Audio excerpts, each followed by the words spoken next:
সুপ্ৰভাত জনালোঁ। সকলোৱে দিনটো সুন্দৰ হওক, মংগলময় হওক আৰু আশা কৰা ধৰণে সকলোবোৰ আশা, সকলোবোৰ কাম, সকলোবোৰ আগুৱাই যাওক তাৰে কামনা কৰিলোঁ। আৰু এই ফুলনি ডৰাৰ মাজৰ পৰাই ভিডিঅ'টি আপোনালোকক সকলোলৈকে আগবঢ়াই দিলোঁ। দেখিছেনে ইমান ধুনীয়াকৈ ফুলবোৰ ফুলি আছে। ভিডিঅ' এটা নকৰাকৈ নোৱাৰিলোঁ।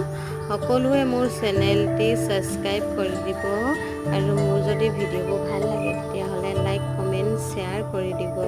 সকলোকে নিমন্ত্ৰণ কৰিছোঁ দেই।